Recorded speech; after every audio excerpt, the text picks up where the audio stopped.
오늘도 주님 안에서 승리하는 복된 하루가 되시기를 간절히 축원을 드립니다. 사실 오늘 본문에 있는 52장에 있는 말씀은 시드기야 왕에 대한 하나님의 심판의 말씀이 선포되고 있습니다.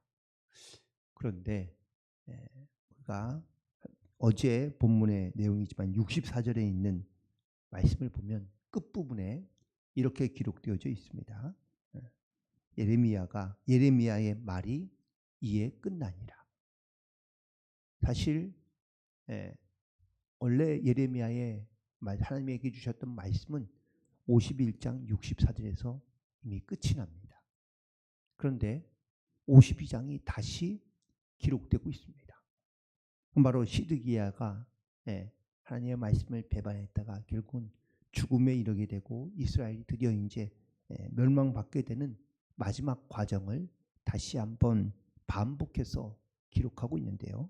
사실 이 말씀은 성경에도 기록되는지 모르겠지만 열왕기하 24장 18절부터 25장 7절까지에 있는 말씀이 다시 그대로 반복되고 있는 본문입니다. 그렇다면 왜 이 말씀이 시드기야에 대한 이 심판의 말씀이 다시 반복되고 있는 것일까? 어쩌면 하나님께서 예레미야를 통하여 주신 하나님의 어떤 심판과 그리고 하나님의 어떤 진노의 말씀이 사실 51장에서 끝이 났지만 또 다른 어떤 역사적인 하나님 말씀이 어떻게 이루어졌는지 또한 그 말씀이 어떻게 역사했는지를 다시 한번 역사적인 사건이나 기록들을 통하여 반복해서 말씀하고 있다라는 사실인 것이죠. 특별히 여기에는 분명한 한 가지의 이유가 있을 겁니다. 그건 바로 하나님께서 행하신 말씀대로 하나님께서 말씀하신 대로 행하신다라는 것이고 또한 하나님께서 말씀대로 행하신다라는 그 말씀 가운데 이 심판의 말씀이 예레미야 가운데 선포될 때 하나님께서 반드시 그 행한 대로 하나님께서 심판하신다라는 사실을 분명하게 전하고 있기 때문입니다. 특별히 오늘 본문에 있는 말씀의 2절에 보면 그가 여호와 김의 모든 행위를 본받아 여호와 보시기에 악을 행한지라 라고 말씀하고 있는데 시드기야 왕에 대한 하나님의 평가는 바로 악하다, 악을 행했다라는 말로 결론 짓고 있습니다. 그리고 그 악을 행한 결과에 대한 모습은 결국은 이 시드기야 왕은 하나님의 진노를 받고 결국은 포로로 끌려가서 죽게 됐고 또한 아주 많은 고난과 고통을 당하여 그가 죽게 되는 것을 보게 됩니다. 사실 본문에 있는 말씀 속에서 시드기야가 원래 왕위에 오를 때에 나이가 그렇게 많이 있어서 오른 건 아닙니다. 본문에 있는 말씀에 보면 21세에 왕위에 오르게 되는데 그런데 이 시드기야가 왕위에 오르게 될 그때에 자기의 어떤 그런 어떤 집안의 배경이라든지 아니면 왕족의 혈통을 따라 물론 왕이 되긴 했지만 사실 이 시드기야는 바벨론에서 세운 왕입니다. 그런데 이랬던 이 바벨론에 의해서 세워진 이 시드기야 왕이 어쩌면 하나님에 대한 믿음과 혹은 왕으로서의 어떤 이러한 품위와 그리고 또한 주변에 있는 나라들의 어떤 정세를 그가 잘 파악하고 혹은 또 그걸 바라보며 사실 그렇게 지혜롭게 그 자기의 왕권을 사용한 것이 아니라 인간적으로 생각해 보면 조금은 어리석은 모습들이 많이 있습니다. 어떻게 보면 그의 주변에는 하나님의 말씀을 선포하는 예레미야도 있었고 또 하나님의 말씀을 대언해주는 바룩이라는 그런 제사장도 있었습니다. 서기관도 있었습니다. 할 수만 있다면 예레미야의 말을 듣거나 아니면 바룩 서기관의 하나님의 말씀을 대언할 때 들을 때 그가 그 하나님의 말씀대로 좀 선택하고 판단했다면 그러면 옳은 판단을 할 수 있을지도 모릅니다. 하지만 그는 사실 꼭두각시 왕에 불과했습니다. 11년 통치 기간 동안 예레미야는 바벨론의 통치를 받으라고 하나님의 말씀을 전합니다. 그러나 이 시드기야는 자기 주변에 가까이에, 자기도 물론 바벨론에 의해서 왕이 세워지긴 했지만 먼저 자기 바로 앞에 선왕이었던 이 여호와김이 행했던 그 악습대로 하나님을 믿지 아니하고 오히려 이방신을 섬깁니다. 그리고 그 이방신을 섬기는 습관을 그대로 답습합니다. 두 번째는 바로 그들이 바벨론에 의지해 나가는 것이 아니라 훨씬 더 가까운 애굽을 의지하며 나아갑니다. 애굽의 힘을 빌어서 애굽과 바벨론과 대적하여 그 바벨론을 이길 수 있을 것이라고 또한 저항하자는 그 움직임에 같이 동참하게 됩니다. 그래서 그 주변에 있는 다른 다섯 나라들과 함께 힘을 모으고 그리고 같이 동맹을 맺고 바벨론과 대적하기 시작합니다. 그런데 결국은 이런 인간적인 자기의 생각과 혹은 또 계획들이 하나님의 말씀과 상충되고 반대되면서 결국은 이 시드기야는 또한 이스라엘은 멸망을 받게 되는 것이죠. 시드기야가 왜 자기를 세워준 바벨론을 등지고 애굽을 의지하게 됐는지 물론 학자들에 대한 여러 가지 많은 해석이 있긴 합니다.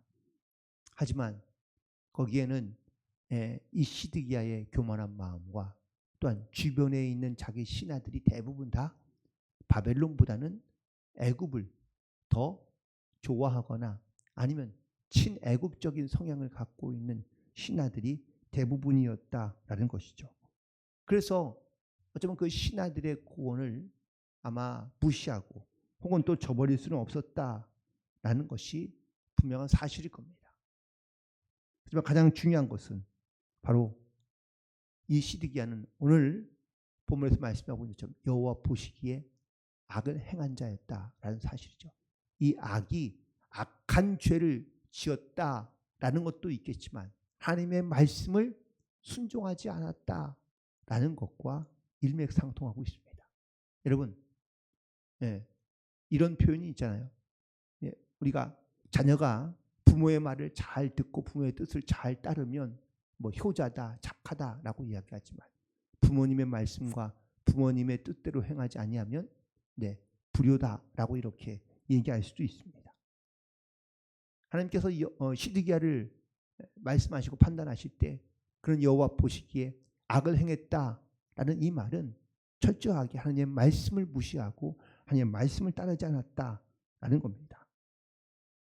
그리고 그가 그 죄의 영향력에서 결코 끌어내지 못한 채 끝까지 그 죄의 영향력에 붙들려 살아갔다라는 것을 말씀하고 있습니다. 악을 행한 결과는 과연 어떤 것일까요?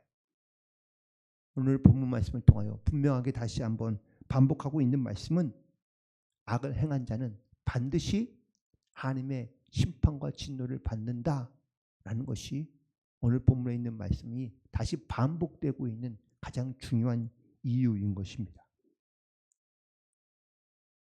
아마 이 시드기야가 그 바벨론에 의해서 세워졌지만 결국 하나님의 말씀을 무시하고 바벨론의 반기를 들고 대항하자 바벨론이 어떻게 할까요? 그냥 있겠습니까? 자기가 세운 왕인데 자기에 대해서 반항한다?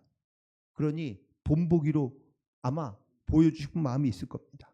그래서 느부갓네살 왕이 이 예루살렘을 와서 포위합니다. 그리고 1년 반 동안 전쟁을 치르면서 이 예루살렘 성을 철저하게 무너뜨리기 시작합니다. 바벨론과 전쟁을 시작하면서 준비하면서 이 시드기야 왕이 어떻게 준비했을까요? 나름대로는 아마 철저하게 준비했을 겁니다. 식량도 준비하고 군사도 훈련시키고 또 무기도 열심히 잘 준비했겠죠. 그런데 바벨론과의 전쟁에서 그들이 버티고 있고 또한 그들이 잘 예루살렘 성도 요새거든요. 그 성에서 전쟁하고 있으면 아마 그 시드기야 왕은 생각하기를 내가 여기서 잘 버티고 또한 전쟁에 내가 좀 기다리고 있으면 그러면 자기들과 동맹을 맺었던 다른 나라들이 애굽의 군사들 혹은 주변에 있던 뭐 에돔, 암몬, 모압 이런 다른 나라들과 다 연합하여 지금 동맹을 맺고 이 바벨론과 전쟁을 하고 있는데 자기가 여기서 잘 버티고 있으면 그러면 주변에 있는 동맹국들이 와서 도와줄 줄 알았습니다. 그런데 다 자기 코가 석장인 거예요. 아무도 이 예루살렘 성이 포위되어 있을 때 아무도 동맹의 나라들이 애굽도 와서 도와주지 않습니다. 결국 1년 반 동안 그 예루살렘 성에서 전쟁하며 반항했지만 결국은 그 성에서 도무지 살아날 수 없습니다. 포위된 기간 동안 식량이 떨어지기 시작하고 그리고 먹을 것이 없자 결국은 이 시드기야 왕과 예루살렘들이 병사들이 다 도망가기 시작합니다. 그리고 도망가다가 이 시드기야도 결국은 멀리 가지 못하고 붙잡힙니다. 그리고 결국은 이 왕이 붙잡히자 백성들은 다 도망가고 흩어지고 남은 사람이 없습니다. 예루살렘의 성벽은 완전히 무너지고 그리고 왕이 붙잡히자 백성들은 흩어지고 근대도 흩어지고 맙니다. 결국 하나님의 말씀을 무시하고 하나님의 말씀을 따라 행하지 않았던 이 시드기야는 이스라엘 역사의 가장 마지막 왕이고요. 왕으로 기록되고 또한 그가 눈이 빼지고 오늘 본문에 있는 말씀처럼 자기 눈앞에서 자기 아들들이 죽어가고 그리고 비참하게 포로로 끌려가 그리고 바벨론에서 결국은 죽고 맙니다. 이것이 바로 시드기야가 경험하게 된 자기의 운명이라고 말할 수 있습니다. 예레미야는 하나님의 말씀을 대언하며 선포합니다. 하나님의 말씀은 하나님의 징계를 감내하고 그리고 기다려야 한다라는 메시지였습니다. 하지만 시드기야는 그럴 수 없었습니다. 자기가 어떻게든 이 나라를 또한 그것이 자기의 힘만으로는 어려우니 주변에 있는 많은 나라들을 함께 동맹하여 어떻게든 나라를 되찾거나 아니면 또한 회복시켜 보려고 했겠죠. 하지만 그는 여호와 보시기에 악한 자였습니다.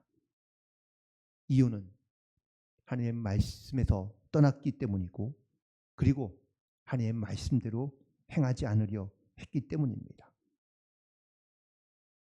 21세에 21살에 왕이 되었지만 사실 아마 이 시기에는 자기가 할 수 있는 일이 아무것도 없었던 것 같습니다. 그럴 때 하나님의 말씀이라도 순종하며 또한 하나님의 말씀대로만 행하려 했다면 적어도 하나님께서 그 말씀대로 시드기야뿐만 아니라 이스라엘 백성과 이스라엘 나라를 지켜주시고 보호해 주실 것입니다. 뭐 대단한 업적을 아마 이 시드기야 왕도 세우려 했을지도 모릅니다. 하지만 업적은 고사하고 나라가 완전히 망하고 백성들은 포로로 끌려가고 또 비참한 최후를 맞이하게 될 수밖에 없는 자기의 모습을 보면서 과연 시드기야는 마지막 때에 어떤 마음, 어떤 생각을 가졌을지 다시 한번 생각해 보게 됩니다. 여러분, 우리는 대단한 사람도 아닙니다.